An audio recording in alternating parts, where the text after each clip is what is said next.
बातमी अंजली दमानी यांनी धनंजय मुंडेंच्या केलेल्या राजीनाम्यासंदर्भातली। सरपंच संतोष देशमुख हत्या प्रकरणात सातत्याने पाठपुरावा करून आरोपींच्या विरोधात आवाज उठवणाऱ्या सामाजिक कार्यकर्त्या अंजली दमानी यांनी आज राज्याचे उपमुख्यमंत्री आणि राष्ट्रवादीचे सर्वेसर्वा अजित पवारांची भेट घेतली। या भेटीदरम्यान अंजली दमानिया यांनी संतोष देशमुख हत्या प्रकरणी तुरुंगात असलेल्या वाल्मिक कराड विरोधात अनेक पुरावे सादर केले। या भेटीवेळी अंजली दमानी यांनी धनंजय मुंडेंचा राजीनामा घ्यावा अशी सुद्धा मागणी केली आहे। आपलं म्हणणं अजित पवारांनी ऐकून घेतलं आणि सादर केलेल्या पुराव्यांची गंभीर दखल घेत उद्या मुख्यमंत्र्यांसोबत चर्चा करण्याचं आश्वासन अजित पवारांनी दिल्याचं अंजली दमानी यांनी सांगितलंय।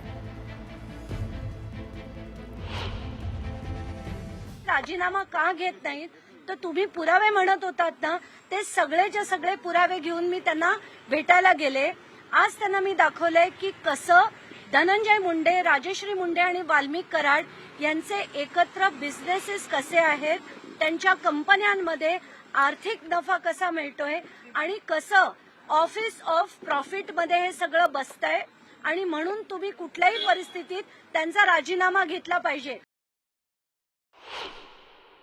गंभीरपणे त्यांनी प्रत्येक गोष्ट ऐकली आणि प्रत्येक गोष्ट त्यांनी रील्स पासनं, फोटोग्राफ्स पासनं, पेपर्स पासनं सगळं अतिशय गंभीरपणे त्यांनी बघितलंय।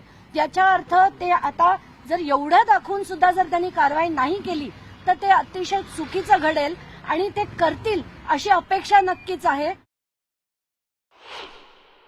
त्यांची असलेली दहशत आणि त्यांचे असलेले सो कॉल्ड समर्थक, जे समर्थक नाहीयेत पण ते दहशतवादी आहेत अक्षरशः, म्हणजे त्यांनी इतक्या मोठ्या प्रमाणावर जी बीडमध्ये दहशत केली आहे त्याचे सगळेच्या सगळे फोटो, रील्स अगदी शांतपणे त्यांनी बघून घेतले आणि त्यांनी असं सांगितलंय की उद्या दुपारी 12 वाजता त्यांची आणि मुख्यमंत्र्यांची मीटिंग आहे आणि त्यात हे सगळे डिटेल्स जे आज मी त्यांना कागदपत्र दिलेत ते सगळीच्या सगळी कागदपत्रांवर डिस्कशन ते उद्या मुख्यमंत्र्यांबरोबर घेतील। आणि या प्रकरणामध्ये वाल्मिक कराडच्या अडचणी वाढू